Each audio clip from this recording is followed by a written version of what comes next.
Hello అండి అందరికీ welcome back to my channel Navavyakruthi vlogs. So మీరందరూ బాగుండాలని మనస్ఫూర్తిగా కోరుకుంటూ మీ నవవ్యాకృతి. ఇది వచ్చేసి మొన్న సాటర్డే రోజు నేను వెంకటేశ్వర స్వామికి పిండి దీపారాధన చేసుకున్న క్లిప్ అనమాట. అంతవరకే తీసున్నాను.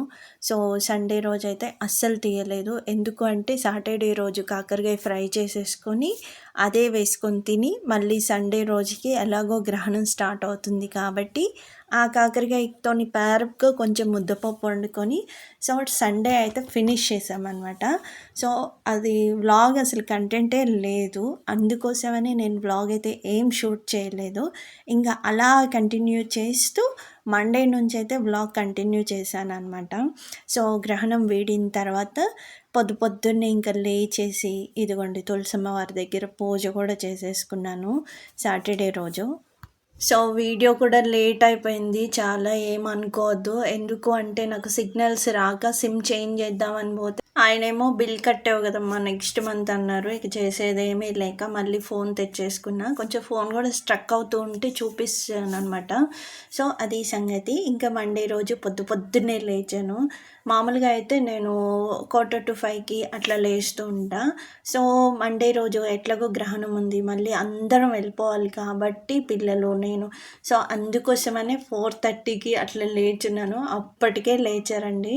అందుకే ఎక్కువ వాకిలు ఊడవడం ఇదంతా కవర్ చేయలేదన్నమాట. చూసారా కన్స్ట్రక్షన్ జరుగుతుంది కదా, అందుకోసమని బాగా దుమ్ము లేసిపోతుంది అనమాట. ఎందుకు అంటే ఇక్కడ పొలం పనులకి అట్లా వెళ్తూ ఉంటారు కాబట్టి సో లేట్గా లేవడాలు 10ంటికి ముగ్గు పెట్టడాలు అయితే నేనుండే ఏరియా దగ్గర అయితే జరగదు. సో అందరూ మార్నింగ్ లేచి చక్కగా పని అయితే చేసేసుకుంటారు. మ్యాక్సిమం 9 కల్లా 9:30 కల్లా అందరు వర్క్స్ అయిపోతే ఎవరి పనులకు వాళ్ళు వెళ్ళిపోతారనమాట. సో అట్లా నేను కూడా లేచి ఇంకా నా వర్క్ అయితే స్టార్ట్ చేసేసాను. సో నా ఒక్కదాంతో అయితే కాదండి, పిల్లలు కూడా చాలా హెల్ప్ చేస్తున్నారు. లేవంగానే పక్క దుప్పట్లు అవన్నీ నీట్గా ఫోల్డ్ చేసేయడం, కొంచెం ఇల్లంతా తుడవడానికి ప్రాపర్గా డోర్ మ్యాట్స్ అవన్నీ దులిపేయడము, నాకు వాటర్ అందించడము, దిస్ కైండ్ ఆఫ్ వర్క్ అంతా వాళ్ళు సపోర్ట్ చేస్తేనే మేము చక్కగా 9:30కి నేను, తర్వాత పిల్లలేమో 8కి అట్లా పని అయితే ఫినిష్ చేసేసుకున్నాం అనమాట, ఎవరి వర్క్కి తగ్గట్టు వాళ్ళము. సో అట్లా నేను ఇంక ఇక్కడ ముగ్గు పెట్టేస్తున్నాను. ముగ్గు అయితే మాత్రం నేను వంగి అసలు ఏ పని చేయలేను. బయట వెజల్స్ క్లీన్ చేయాలన్నా పీటేసుకొని కూర్చొని మట్టసంగా వెజల్స్ క్లీన్ చేస్తా. ముగ్గు కూడా అంతే కూర్చొని వేస్తా. మా మమ్మీ నెంబర్ ఆఫ్ టైమ్స్ తిట్టేది చిన్నగా ఉన్నప్పుడు, మంచి కూర్చొని పొతంగా వేస్తావు వంగి ముగ్గేయవు అని. సో నాకు ఫస్ట్ నుంచి ఇట్లా అలవాటు అయిపోయింది. సో అది ఇక నేను మార్చుకోలేను అనమాట. అండ్ మా మమ్మీ కూడా చిన్నప్పటి నుంచి నాకు ఇంకా ఏం వర్క్ ఉండదు. కల్లాపు వాకిలు ఊడ్చి కల్లాపు చల్లి నీట్గా ఆరిన తర్వాత మా మమ్మీ ఒక ముగ్గు గిన్నె నిండా ముగ్గిస్తే కావలసినట్టుగా గంటలు గీసుకుంటా ఆడనే కూర్చునేదాన్ని. సో ఒక్క మాట కూడా అనేది కాదనమాట. అక్కడే కూర్చున్నావు, ఆడనే గీస్తున్నావు, లోపలికి రా, ఆ వర్క్ చేయి ఈ వర్క్ చేయని ఎప్పుడు ఫోర్స్ అయితే చేయలేదు. ఏదైనా కానీ నా ఇంటెన్షన్తో నాకు వస్తే నేను చేయాలనుకుంటే చేయడమే. అండ్ మా మమ్మీ వాళ్ళు ఎప్పుడైనా వర్క్ వెళ్ళినప్పుడు కంపల్సరీ నేనే కొంచెం స్టాండ్ తీసుకొని చేస్తా. కానీ వర్క్ దగ్గర మా మమ్మీ ఎప్పుడు నన్ను తిట్టడం కానీ చెయ్యి అని మొత్తుకోవడం కానీ ఏ రోజు చేయలేదన్నమాట. సో అది సంగతి. నాకు ముగ్గేసినప్పుడల్లా మా అమ్మే గుర్తొస్తుంది. నిజంగా నేను అసలు అన్ని గంటలు కూర్చునేదాన్ని ముగ్గేస్తూ. ఒక్కనాడు కూడా తిట్టేది కాదు. ఇంకా నాకు వచ్చిండ్రా అని ఆ ముగ్గును చూసే మురిసిపోయేది. సో చుక్కలు లేకుండా అన్ని పువ్వులు ఆకులు రెమ్మలు గీస్తూ ఉంటే అయ్యే పెద్ద గొప్పగా ఫీల్ అయిపోయేది మా మమ్మీ. సో అట్లాంటి పేరెంట్స్ అందరికీ ఉండాలి, మంచిగా అనిపిస్తుంది. ఇంకా అట్లా నేను ఈ సైడ్ వాల్స్ గీసేటప్పుడు మాత్రం చేస్తా. ఎందుకంటే కూర్చొని ఈ సైడ్ వాల్స్ ఇక్కడ నుంచి అక్కడికి గీయలేను కాబట్టి. సో అట్లా ఆల్మోస్ట్ ఎప్పుడు మా మమ్మీనో మా డాడీనో గుర్తు తెచ్చుకుంటూనే ఉంటా, మా అన్న కూడా ఆల్సో. సో అదనమాట సంగతి. ఇంకా అట్లా నేను నా వర్క్ అయితే స్టార్ట్ చేసేసుకున్నాను. అండ్ ఇట్లాంటప్పుడే అనిపిస్తుంది అండి, ఏమైనా ఫెస్టివల్స్ వచ్చినప్పుడు లేకపోతే గ్రహణం వచ్చినప్పుడు మనకి దేవుడి పటాలు ఎంత తక్కువ ఉంటే అంత తొందరగా క్లీన్ చేసేసుకుంటాం అనమాట. సో పెద్దగా పని ఉండదు. అప్పుడప్పుడు ఏమనిపిస్తుంది అంటే అయ్యో 2 ఉన్నాయి, సో పూజ చేసుకోవడానికి నిండుగా కనబడట్లేదు ఇట్లా అనిపిస్తుంది. కానీ ఏదన్నా పండుగ వచ్చింది లేదంటే ఒక గ్రహణం వచ్చింది, క్లీన్ చేసుకోవాలి, లేకపోతే అట్లనే పెట్టి మళ్ళీ మనం వర్క్‌కెళ్ళి సాయంకాలం వచ్చిందాకా అట్లనే దేవుడి మందిరం, దేవుడి ఇల్లు అట్లా ఉంటే మనకి మనసు ఒప్పదు. సో, అలాంటప్పుడు నాకు ఎంత తక్కువ ఉంటే అంత మంచిగా అనిపిస్తదనమాట. ఎందుకు అంటే మనమేం పడవ పెట్టం. ఎప్పటిదప్పుడు క్లీన్ చేసుకుంటాం. నీట్‌గా ఉన్నంతలో తుడుచుకొని మంచిగా దీపారాధన అయితే చేసుకుంటాం కాబట్టి. అండ్ ఇంకా గ్రహణం విషయానికొస్తే, నా చిన్నగున్నప్పుడైతే గ్రహణం అంటే ఇక పొద్దుగుకే టయానికి పని చేసుకొని వచ్చి 2 చెంబులు నీళ్ళు పోసుకొని పడుకునేవాళ్ళు. అది ఎప్పుడో వచ్చేది, పోయేది. సో, కొంతమందికి అసలు తెలిసేది కూడా కాదు. వాళ్ళ వర్క్‌లో వాళ్ళు ఉండిపోయేవాళ్ళనమాట. ఇప్పుడు సోషల్ మీడియా వచ్చిన తర్వాత గ్రహణం అంటే ఈ ప్రాసెస్, ఆ ప్రాసెస్ అని అన్నీ వస్తున్నాయి. బట్ అయినప్పటికీ మనకి వీలైనంతలో గ్రహణం వచ్చినప్పుడు మనం చేయాల్సిందంటే మాత్రము శుభ్రంగా గ్రహణం అయిపోయిన తర్వాత స్నానం చేసుకోవడం. పట్టు స్నానం అయితే పగలుంటే చేస్తా గానీ నైట్ అంటే ఇక నాకు చిరాకులేస్తదనమాట. ఆల్రెడీ ఈవినింగే ఫ్రెష్ అప్ అయి ఉంటాము. మళ్ళీ ప్రత్యేకించి నైట్ టైమ్‌లో పట్టు స్నానం అంటే ఇక నేను అంతగా పట్టించుకోను. సో, అది నా వరకే యాప్ట్ అవుతది కాబట్టి ఎవరికీ ఉద్దేశించి అయితే నేను చెప్పను. సో, ఇంకా అట్లా అనమాట. అండ్ దానికి తోడు ప్రీవియస్ డేస్ అమ్మమ్మలు, తాతమ్మల డేస్‌లో ఎవ్వరికీ నక్షత్రాలు గానీ, లేకపోతే ఏ తిథిన రోజు పుట్టారని గానీ, లేకపోతే ఏ డేట్ పుట్టారని గానీ తెలీదనమాట. సో, ఏదో దసరా పండగకి పుట్టారు, సంక్రాంతి పండగకి పుట్టారు. అంతే. అంతవరకే గుర్తుపెట్టుకుంటారు. అది ఏ సంక్రాంతి పండగకో, ఏ సంవత్సరమో కూడా తెలీదు కాబట్టి అంత టెన్షన్ ఉండేది కాదు. ఇప్పుడు అలా కుదరదు. అందరూ అంతో ఇంతో ఎడ్యుకేట్ అవుతున్నారు. అంతో ఇంతో నేర్చుకుంటున్నారు, తెలుసుకుంటున్నారు. ఏమి నేర్చుకొని చదువురాని వాళ్ళు కూడా ఈ సోషల్ మీడియా ద్వారా ఎంతో కొంత ఎడ్యుకేట్ అవుతున్నారనమాట. సో, అట్లాంటప్పుడు ప్రాసెస్ తెలిసినప్పుడు భయపడకుండా చేసేది ఏమీ లేదు. ముఖ్యంగా మా పాపది, మా బాబుది ఇద్దరిది గ్రహణ సమయంలో వీళ్ళిద్దరికీ ఉందనమాట. వాడిదేమో శతభిష నక్షత్రం, ఈమెదేమో మకర రాశి. సో, అట్లాంటప్పుడు వీళ్ళిద్దరికీ ఉంది కాబట్టి దైవనామ స్మరణ అనేది ఎప్పుడు పట్టుకోమని చెప్తాను. ఎప్పుడు మీకు ఇష్టమైన దేవుడు ఎవరైతే ఉంటారో వాళ్ళ నామం ఎప్పుడు జపిస్తూ ఉంటే అసలు అంతకు మించిన మంత్రం కానీ, అంతకు మించిన శాంతి కానీ ఉండదు. కాకపోతే పౌరోహిత్యం చేసే వాళ్ళని మనం రెస్పెక్ట్ చేయాలి. వాళ్ళకు కూడా అంతో ఇంతో ఇన్కమ్ సోర్స్ అనేది ఉండాలి కాబట్టి అందరూ ఉన్నవాళ్ళే ఉండరు. వాళ్ళల్లో కూడా కొంచెం పౌరోహిత్యాన్ని నమ్ముకొని అలాగే వృత్తిని నమ్ముకొని ఉండేవాళ్ళు కూడా ఉంటారు కాబట్టి ఎవరన్నా ఫైనాన్షియల్ పరంగా వెల్ సెటిల్డ్‌గా ఉన్నవాళ్ళు తప్పకుండా శాంతి పూజ చేయించుకోవడము, తర్వాత ఇంకా వాళ్ళు చెప్పిన క్రతువులు ఏమన్నా ఉంటే రూపాయికి 10 రూపాయలు పెట్టే చేయించుకోండి. సో, మనం పెట్టిన ప్రతి రూపాయి భగవంతుడికి వెచ్చించింది. భగవంతుడికి పూజ చేస్తూ నిత్యం చాలా పవిత్రంగా ఉంటారు కాబట్టి వాళ్ళకి రూపాయి పెట్టినా అది ఎక్కడికి పోదు. భగవంతుడు అంతకంత మీకు సమకూరుస్తాడనమాట. సో, అట్లా నేను కూడా ఏం చేశానంటే మనకి ఇంకా అంత లేదు కాబట్టి నేనైతే ఈవినింగ్ వచ్చిన తర్వాత శివాలయానికి వెళ్ళి ఒక నమస్కారం చేసుకొని, ప్రదక్షిణ చేసుకొని, దండం పెట్టుకొని రమ్మని అయితే చెప్పాను. సో, చిన్నపిల్లలు దానికి తోడు వాళ్ళకి ఇప్పుడు లైఫే సరిగ్గా స్టార్ట్ అవ్వలేదు. మనం ఏది పెడితే అది తింటారు, ఏది ఇస్తే అది వేసుకుంటారు, అలా ఉండమంటే అలా ఉంటారు. సో, వాళ్ళకి పట్టింపు ఉండదని చెప్పాను. మా బాబు కూడా చూసేసి మమ్మ నాది కూడా అదే కదా, నీకేం కాదు నాన్న అని చెప్తే ఇంక అప్పుడు వాళ్ళు క్వైట్‌గా ఉన్నాడు. నేను కూడా శాంతులు చేపించుకోవాలా మమ్మ అంట. సో, అట్లా ఉంటుంది. అందుకని ఎవరు భయపడకండి. ఇక నుంచైనా కానీ దైవనామ స్మరణ అనేది చేయండి. తర్వాత మెల్లమెల్లగా కొంచెం భగవద్గీత చదువుకోవడము, లేకపోతే ఒక రామాయణం చదువుకోవడము ఇవి చేయండి. మన పిల్లలకి మంచిది, మనకి మంచిది. ఫస్ట్ మనం స్టార్ట్ చేస్తే మనల్ని చూసి మన పిల్లలు స్టార్ట్ చేస్తారనమాట. సో, ఇది నేను ఎందుకు చెప్తున్నాను అంటే నేను చిన్నగా ఉన్నప్పుడు మా మమ్మీ లలితా సహస్రనామంలో చిన్న చిన్న శ్లోకాలు భగవంతుడు ముందు శుక్రవారం అట్లా చదువుతూ ఉండేది. అప్పుడు నేను అంత పట్టించుకోను కానీ మా మమ్మీ చదివి వినే నాకు బై హార్ట్ అయిపోయినాయి అనమాట తర్వాత. సో, అట్లా అనమాట. పేరెంట్స్ నుంచి మనకి వస్తాయి. పేరెంట్స్‌కి రాకుండా మనము మన పిల్లల్ని పుషప్ చేయడం కూడా కరెక్ట్ కాదు. ఇంతటితో ఈ గ్రహణము ఇదంతా పక్కన పెట్టేస్తానండి. సో, ఇంతకు మించి దీన్ని ఏదో పెద్దగా మనం మైండ్‌కి ఎక్కించుకోవాల్సిన అవసరం అయితే లేదు.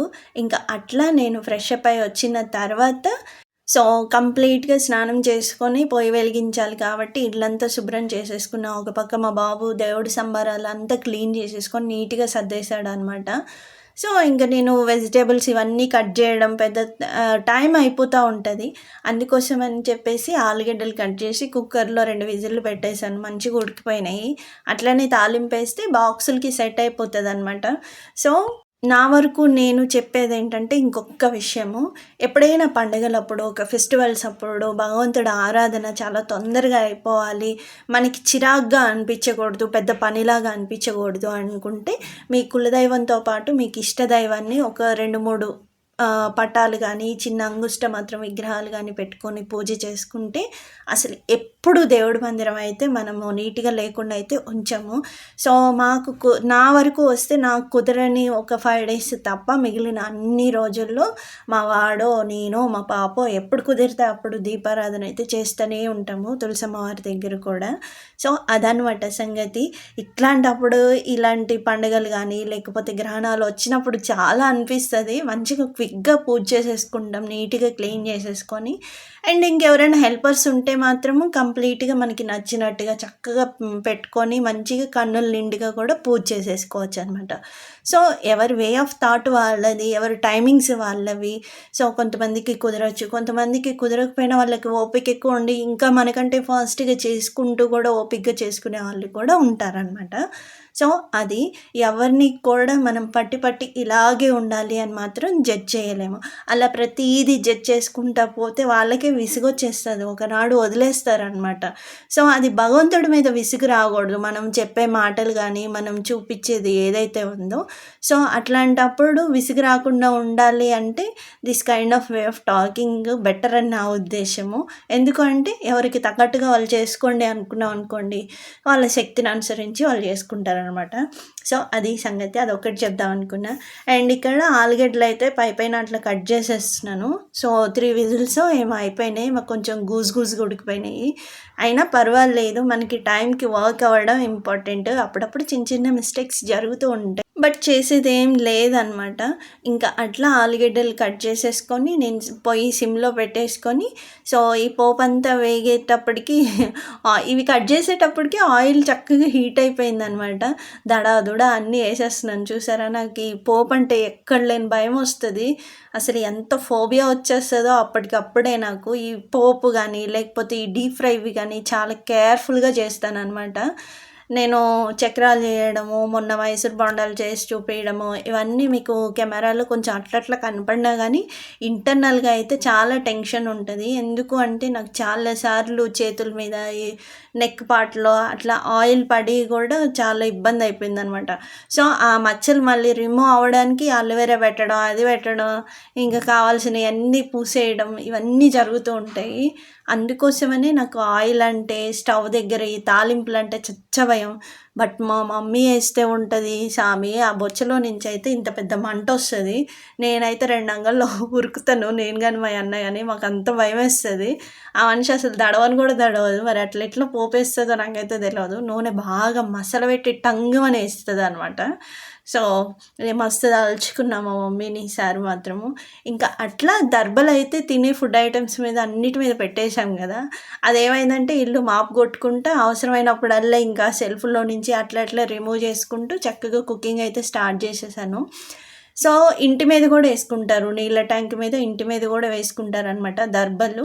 అంటే ఏదైతే ఆ పాజిటివ్ లైట్ ఏదైతే ఉంటదో అది మన మీదకి రాకుండా ఉండడానికి దర్బ అనేది ప్రొటెక్ట్ జేస్తది. సో, ఎన్ని సార్ల నుంచో వెతికానండి. ఆ దర్బలు ఎక్కడన్నా దొరుకుతాయేమో అంత అంటు తెచ్చి నాటుకుందామని. సో, తర్వాత మా మమ్మీ చెప్పున్నారు, ఎక్కడ పడితే అక్కడ గరిక మొలిచినట్టుగా దర్బ అయితే మొలవదంట. సో, తొక్కిడి లేని ప్రదేశంలో, అడవి దగ్గర, సో, అట్లా మొలుస్తదని చెప్పినారనమాట. సో, చూడాలి ఈసారి మా ఊరెళ్ళినప్పుడు మళ్ళీ ఒకసారి వెతికి దర్బ అయితే తెచ్చుకుంటాను. చాలా మంచిది అసలు దర్బ. సో, 4:30కి లేచి మళ్ళీ 5కి బయటికెళ్ళి అలుకు చల్లి ప్రాసెస్ అంతా కంప్లీట్ చేసుకొని, మళ్ళీ దేవుడికైతే దీపారాధన యాజ్ యూజువల్‌గా అయితే స్టార్ట్ చేసేసాము. సో, అట్లా దీపారాధన చేసుకొని మళ్ళీ ఇక్కడ నాకు టైం గూడా ఉంది. బట్టలు గూడా కొన్నే ఉన్నాయి. ఎప్పటియి ఈ మధ్య అయితే నేనైతే వాషింగ్ మిషన్‌లో ఎయట్లేదు. ఎప్పుడన్నా కొంచెం వెదర్ చేంజ్ అయినప్పుడు, వర్షం పడినప్పుడు, లేకపోతే నాకు హుషారు లేనప్పుడు మాత్రమే ఏస్తున్నాననమాట. అట్లా ఇక జుట్టంతా కొప్పు పెట్టేసుకొని ఒక రేంజ్‌లో దబ్బ ఉతికేసిన. ఇవి ఆల్మోస్ట్ నాకు 18 మినిట్స్ పట్టినాయి అయిపోయినాయి అంతే. ఎందుకు అంటే ఎక్కువ పడవు. ఎప్పటికప్పుడు ఉతుక్కుంటే భలే క్విక్‌గా అయిపోతది. వాషింగ్ మిషనే చిరాకనిపిస్తది. అది గంట సేపు ఉతికి, ఉతికి, తిప్పి, తిప్పి, సోక్ చేసి, మళ్ళీ లిక్విడ్ కోసం మళ్ళీ అరచి, అబ్బా! హెక్టిక్ ఒక్కసారి ఇట్లా అలవాటయిందంటే మాత్రము. కాకపోతే లేవలేనప్పుడు ఎవరన్నా ఒకళ్ళు సహాయం చేస్తారో, చేయరో తెలవదు గానీ, గ్యాడ్జెట్లు మాత్రం తప్పకుండా సహాయం చేస్తాయనమాట. మనకి హెల్ప్‌ఫుల్‌గా ఉంటాయి. ఏదో ఒక పూట హుషారు తెచ్చుకొని అట్లా పడేసినా గానీ పాపం ఉతికి పెడతాయి. అందుకోసమే నాకు వాషింగ్ మిషన్ అంటే చాలా ఏమనిపిస్తది, హార్ట్‌కి టచ్ అనమాట. ఒక మనిషిలాగా అది. సో, ఎందుకు అంటే నాకు స్టార్టింగ్‌లో పీసీఓడీ వచ్చి నాకు భలే అసలు మంత్లీ అనేది రెగ్యులర్ అయిపోయిన టైంలో, నేను ఉతుక్కోలేక మూలన పడిన టైంలో ఇది చేసిన హెల్ప్ అంతా ఇంత కాదు. సో, ఆ కన్సర్న్ దాని మీద ఎప్పుడూ నాకు అలాగే ఉంటది. లిటరల్లీ చెప్పాలంటే లైక్ ఒక మంచి హ్యూమన్ బీయింగ్ లాగా నాకు మెసిలిపోయిందనమాట అది. సో, దాన్ని ఎప్పుడు ముద్దుగా చూసుకుంటా ఉంటా. బట్ ఏంటి అంటే వర్షం పడడం, తర్వాత అక్కడ వాటర్ వాడకం వల్ల ఏమైందంటే స్టాండ్ అంతా రస్ట్ వచ్చేసింది. సో, అదొక్కటి కొనుక్కోవాలి. దానికి తోడు ఇది ఐరన్ బాడీ అండి. ఫైబర్ బాడీయో, ప్లాస్టిక్ బాడీ అయితే కాదు. సో, అందువల్ల కొంచెం కేర్‌ఫుల్ కూడా ఉండాలనమాట. అయితే ఇక అందుకే చూస్తున్నాను. ఇప్పుడు ఈ స్టాండ్ వచ్చేసి మంచిది క్వాలిటీది కావాలి అంటే మళ్ళీ 2000 అట్లా ఎక్స్‌పెన్సివ్ పెడితే మాత్రము వస్తదనమాట. సో, చూస్తున్నా బై మిస్టేక్ ఎప్పుడన్నా అది ఏమంటారు, రిన్స్ చేసేటప్పుడు గానీ, లేకపోతే డ్రై చేసేటప్పుడు గానీ వాషింగ్ మిషన్ బాగా షేక్ అవుతూ ఉంటది. సో, అట్లాంటి టైంలో ఇది రస్ట్ వచ్చింది కదా! సడన్‌గా అది విరిగిపోయి వాషింగ్ మిషన్ అటు ఇటు మూవ్‌మెంట్ అయిందనుకోండి, లేనిపోని రచ్చ అవుతది. అదొక్కటి నాకు మైండ్‌లో బాగా టెన్షన్ ఉండిందనమాట ఇప్పటివరకైతే. సో, నేను ఈ వాషింగ్ మిషన్ కొనుక్కోవడానికి కూడా దీనికి ఒక స్టోరీ ఉంది. యాక్చువల్లీ మా పెద్ద తోటి కోడళ్ళు వాళ్ళు ఫస్ట్ సెమీ ఆటోమేటిక్ వాల్‌పుల్‌లో తీసుకున్నారనమాట. ఆ అక్క ఎన్నిసార్లు చెడిపోతదేమో కొత్తది తీసుకుందాం అని నెంబర్ ఆఫ్ టైమ్స్ చూసింది. అదైనా గానీ ఒక్క రిపేర్ రాకుండా మంచిగా ఉతికి పెట్టింది. అప్పుడు నాకు ఐడియా లేని టైంలో వాళ్ళు చెప్పిన మాటలు, ఆ అక్క వాడిన దాన్ని బట్టి ఇక నేను కూడా వాల్‌పుల్‌కే షిఫ్ట్ అయిపోయా అనమాట. అప్పటినుంచి ఇప్పటి వరకు కూడా ది బెస్ట్ అనమాట ఇది. అండ్ హాట్ వాటర్‌తో కూడా మంచిగా ఉతుకుతది. అట్లాగే కరెంట్ బిల్ కూడా వస్తది గానీ, బట్ కోవిడ్ టైంలో యూజ్ చేశా. ఇప్పుడు మాత్రం యూజ్ చేయను. ఎప్పుడన్నా మరీ బ్లాంకెట్స్ కానీ, కర్టన్స్ కానీ డర్టీగా ఉంటే మాత్రం ఎప్పుడన్నా ఒక్క ట్రిప్‌కి యూజ్ చేస్తా. అదర్‌వైజ్ అస్సలు యూజ్ చేయననమాట. సో, ఇట్లా నా గ్రహణం తర్వాత నా క్లీనింగ్ పర్పస్, పూజా విధానము, సో, నాకు తెలిసినంతలో నేను మీకైతే ఎక్స్‌ప్లెయిన్ చేయడం జరిగింది. And it's my humble request ఏంటి అంటే, నా వ్లాగ్స్ గనుక మీకు నచ్చితే తప్పకుండా సపోర్ట్ చేయండండి ప్లీజ్. ఎందుకు అంటే మీరు చేసే ఒక మంచి సపోర్ట్ ఏదైతే ఉంటదో నాకు మంచి బూస్టప్ ఇస్తదనమాట. అండ్ మీ ద్వారా పబ్లిక్‌కి తొందరగా రీచ్ అవుతదనమాట. సో, అందుకోసమే అడుగుతున్నాను. మీకు నచ్చితేనే కదా! నచ్చకపోతే అయితే మాత్రం వద్దు. సో, ఎవరిని బలవంత పెట్టడానికి గానీ, ఎవరిని ప్రోద్బలం చేయడానికి గానీ, ఎదుటి వాళ్ళకి ఎలాంటి రైట్స్ ఉండవనమాట. సో, ఏదైనా గానీ హంబుల్‌గా ఏదైనా రిక్వెస్ట్ చేయడమే తప్ప సో, మరొక ఉద్దేశం అయితే కాదు. అండ్ నేను చెప్పిన విషయాలు ఎవరికీ యాప్ట్ అవ్వవండి. ఎవరి వే ఆఫ్ థాట్ వాళ్ళది. సో, ఎవరికైనా మనసు నొచ్చుకొని ఉంటే అన్యదా మరోలా అయితే భావించకండి. అండ్ సో, ఇదనమాట నా వ్లాగ్. సో, నా వ్లాగ్స్ గనుక మీకు నచ్చినట్టయితే తప్పకుండా సపోర్ట్ చేస్తారని మనస్ఫూర్తిగా కోరుకుంటున్నాను. అండ్ మరొక రకంగా అంతో ఇంతో ఇంకొంచెం ఆధ్యాత్మిక పరంగా కలవాలి అనుకుంటే సో, మహాలయ పక్షాలు, దానికి తోడు దసరా నవరాత్రులు కానీ, లేకపోతే దసరా ఫెస్టివల్స్లో కానీ మంచిగా ఇంకొన్ని తెలుసుకున్న విషయాలు ఏమైనా ఉంటే, సో, నేను మర్చిపోయినవి ఏమైనా ఉంటే మీతో పాటు నేను కూడా తెలుసుకొని షేర్ చేసుకుంటాను. సో, ఇంతటితో అయితే ఈ వ్లాగ్ ఎండ్ చేస్తున్నానండి. సో, తప్పకుండా నన్ను సపోర్ట్ చేస్తారని మనస్ఫూర్తిగా కోరుకుంటూ మీ నవవ్యాకృతి ఇంతటితో వ్లాగ్ ఎండ్ చేస్తున్నాను. మరొక మంచి వీడియోతో కలుస్తానండి. లక్ష్మీరమణ గోవింద గోవింద. ధన్యవాదాలండి. ఉంటాను. నమస్తే. థ్యాంక్ యూ సో మచ్ అండి. అందరూ భయపడకుండా చక్కగా ఏ గ్రహణం వచ్చినా మంచిగా హ్యాండిల్ చేసుకోండి. ఎక్కడికి ఏమీ పోదు. భగవంతుడు రాసిన ఆయుష్ రేఖ అయితే తగ్గదు. సో, ఇది మాత్రం మైండ్లో పెట్టుకోండి. సో, ఇంకొకటి ఏంటి అంటే మనం కష్టపడిన ప్రతిఫలం ఏదైతే ఉందో దాన్ని భగవంతుడు లాక్కోడు. ఇది మైండ్లో పెట్టుకొని చేయండి. Thank you.